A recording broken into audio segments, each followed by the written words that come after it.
Las principales bolsas no dejan de batir sus máximos históricos. Ni siquiera el coronavirus ha sido capaz de frenarlas. Así que las preguntas que podemos hacernos son: ¿está quizá cara la bolsa? ¿Es tarde para invertir en renta variable? ¿Dónde nos encontramos exactamente? Amigos, bienvenidos a un nuevo capítulo de Si lo hubiera sabido. Marzo de 2009. La gran crisis financiera que se había llevado por delante a compañías tan importantes como Lehman Brothers o la mismísima General Motors seguía haciendo mella en las economías de todo el planeta. Las entidades financieras continuaban quebrando, los escándalos corporativos se sucedían uno tras otro y el pesimismo era la nota predominante en prácticamente todos los espacios de la sociedad. En ese momento no estaba claro cómo ni cuándo las economías y las empresas podrían dejar atrás la crisis y superar de una vez por todas la debacle financiera e inmobiliaria y económica que se había originado con las hipotecas subprime. En semejante contexto, ese día 9 de marzo del 2009, el S&P 500 tocó suelo. Desde los máximos anteriores, el índice bursátil más importante del mundo se dejaba más de un 56%, una caída casi vertical. Fijaos. Sin embargo, un momento, porque por fortuna ese no fue el final de la historia. En lo que respecta a los mercados, ese mismo día significó el punto final para el duelo. A partir de esa jornada se puso en marcha un mercado alcista que, casi con la única interrupción del coronavirus, ha llegado hasta nuestros días. Si el 9 de marzo del 2009 el S&P 500 cerró en los 676,53 puntos, el 30 de junio del 2021 este mismo índice terminaba el primer semestre superando los 4.297 puntos. Es decir, que en poco más de 12 años, el principal índice de la bolsa norteamericana se ha multiplicado, incluso coronavirus mediante, por más de 6. Dicho de otra forma, entre marzo del 2009 y febrero del 2020 se desarrolló uno de los mercados alcistas más prolongados de toda la historia. ¿Quién lo hubiera imaginado en esos terroríficos días del 2009? Y claro, tal y como os podéis imaginar, un mercado alcista tan largo y una recuperación tan rápida tras el coronavirus ha levantado algunas dudas entre los inversores de todo el mundo. ¿No estará acaso demasiado cara la bolsa? Y lo cierto es que razones, motivos para hacerse esta pregunta no faltan.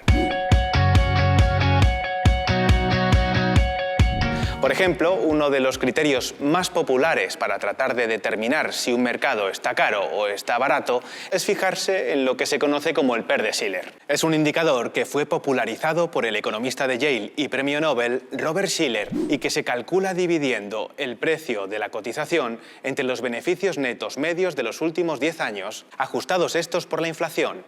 Pues bien, según este indicador, al cierre del primer semestre del 2021, el S&P 500 estaba cotizando a una relación precio-beneficios medios de los últimos 10 años de casi 38 veces. Para que os hagáis una idea, esto supone ni más ni menos que el segundo nivel más alto de toda la historia, tan solo por detrás del momento previo al estallido de la burbuja de las .com.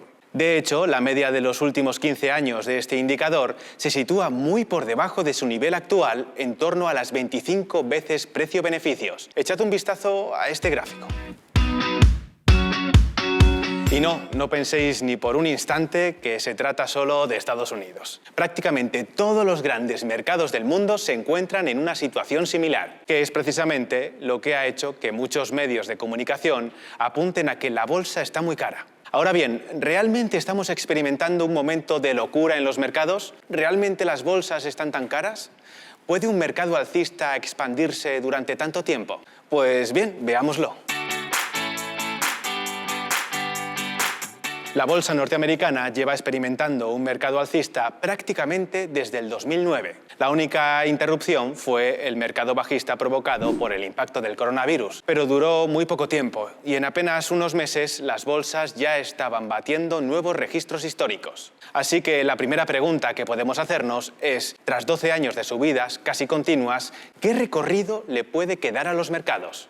Pues lo cierto es que a corto plazo con la bolsa nunca se sabe. Y aunque resultados históricos no garantizan resultados futuros, busquemos algunos precedentes históricos. ¿Y sabéis qué? No tenemos que irnos muy lejos. Basta con que retrocedamos hasta la época de Indiana Jones, Regreso al futuro o Rambo. Por supuesto, estoy hablando de los años 80.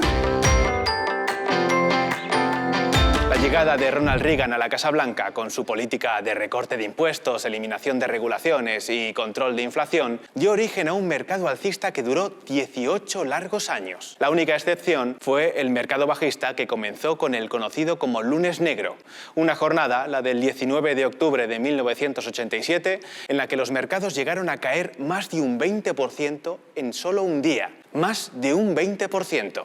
Pero al igual que ocurrió con el coronavirus, este mercado bajista apenas duró unos pocos meses. Y si lo omitimos, el resultado es que durante 18 años la bolsa norteamericana se multiplicó casi por 14, por 20 si incluimos los dividendos. Claro que, como todos sabéis, los hechos pasados no determinan el futuro, no al menos en las bolsas. Así que la pregunta que podemos hacernos es, ¿realmente las bolsas están tan caras como parece indicarnos el PER de Shiller? ¿En qué momento nos encontramos exactamente? ¿Hay razones para salir corriendo? Pues queridos amigos, amigas de Si lo hubiera sabido, no podemos adelantar el comportamiento de las bolsas. Pero sí sabemos que existen algunas fortalezas y algunos motivos que nos hacen pensar que lo mejor puede estar por venir. Concretamente, podemos destacar 3 razones, 3 claves por las que la renta variable podría ser una muy buena inversión. En primer lugar, tenemos que recordar que hay mucha demanda escondida. Tal y como vimos en el pasado vídeo sobre la recuperación post-COVID, aquí, en Si lo hubiera sabido, durante los peores instantes de la crisis del coronavirus, los encierros y las medidas de distanciamiento social dispararon el ahorro de las familias hasta niveles récord, lo que contribuyó curiosamente a mejorar las cuentas familiares. Por ejemplo, en Estados Unidos, la tasa de ahorro personal alcanzó el 16% del PIB, el nivel más alto desde la Segunda Guerra Mundial. Hablamos de más de 2 billones de dólares adicionales acumulados en las cuentas bancarias de las familias norteamericanas. Y en España, como en la mayoría de países ricos, ocurrió lo mismo. Fijaos. La tasa de ahorro de los hogares españoles en 2020 fue la más alta desde al menos 1999. En total, las familias ahorraron 108.844 millones de euros, un 126,6% más. Hablamos de enormes cantidades de dinero que apuntalarán el consumo de las familias durante los próximos meses y años. Y evidentemente más demanda y más consumo es algo que se traduce directamente en las cuentas de pérdidas y ganancias de las empresas. Lo que, por cierto, nos lleva directamente a la segunda clave. Los analistas todavía están subestimando cuánto han mejorado las ganancias y cuánto mejorarán. El PER de Shiller es menos útil después de una recesión o un periodo de profunda contracción en el crecimiento de las ganancias. Durante el 2020, los beneficios corporativos se desplomaron, lo que ha afectado a la mayoría de las métricas con las que se mide la temperatura de un mercado. Pero ahora, con el incremento del consumo, con los planes de estímulo multimillonarios que se están llevando a cabo por parte de los gobiernos de todo el mundo y las políticas expansivas de los bancos centrales, los beneficios empresariales pueden crecer incluso por encima de lo que se esperaba a principios del 2021. De hecho, cada vez son más las voces que apuntan que los beneficios empresariales de 2021 y de los años sucesivos superarán las previsiones de tal forma que situarán la relación precio-beneficios del mercado en su promedio desde 1990 o incluso por debajo. ¿Y sabéis qué? Las propias empresas son los actores más optimistas. Fijaos, por ejemplo, en este gráfico que ya vimos en un vídeo pasado. Las empresas norteamericanas están comprando de todo. Máquinas, vehículos, ordenadores, software. La inversión empresarial ha repuntado casi de forma vertical. Pero eso tampoco es todo. Por si no fuera suficiente, tenemos que tener en cuenta que no todo el mercado cotiza al mismo múltiplo. Las empresas con mayores múltiplos son empresas ligadas a la revolución digital o tecnológica que se espera multipliquen sus beneficios durante los próximos años. Y por último, la tercera clave que podemos destacar tiene que ver con los bancos centrales, los tipos de interés y el rendimiento de la renta fija.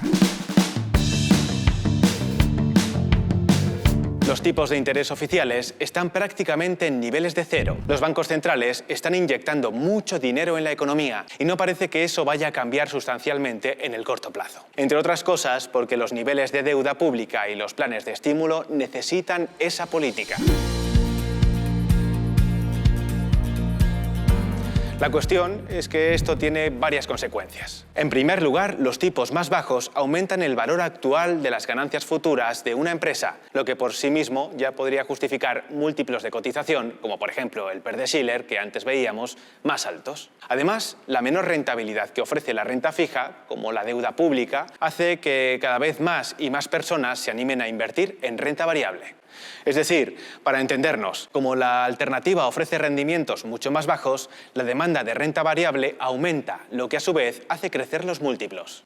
Y por si no fuera suficiente, los tipos de interés bajos pueden animar la inversión empresarial y reducir al tiempo el coste financiero de las empresas. Más productividad y menos costes financieros suelen traer como resultado mayores beneficios futuros. Amigos, estas tres claves nos dicen que la bolsa puede no estar tan cara como podríamos pensar a simple vista. De hecho, puede que ni siquiera esté cara. Fijaos, el primer paciente hospitalizado por COVID-19 fue ingresado el 12 de diciembre del 2019 en un hospital de Wuhan.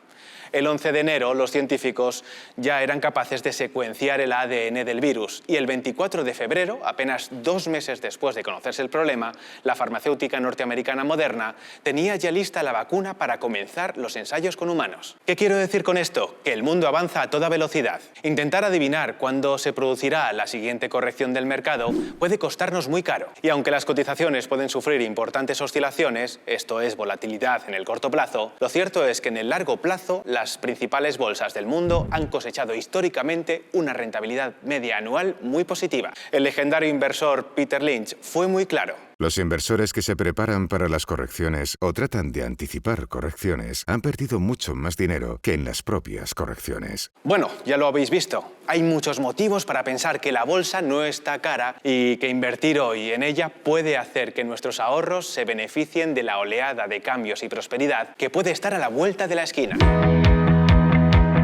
A veces las cosas no son lo que parecen ser. Claro que hablamos de bolsa, con todos los riesgos que ello conlleva. Por eso, tal y como siempre os decimos, es más que recomendable recurrir a profesionales a la hora de invertir. Pero dicho esto, ¿cómo ves tú los mercados? Déjanos tu respuesta en los comentarios y, muy importante, no olvidéis suscribiros a este canal para estar al tanto de todas nuestras nuevas actualizaciones. Un saludo y hasta la próxima.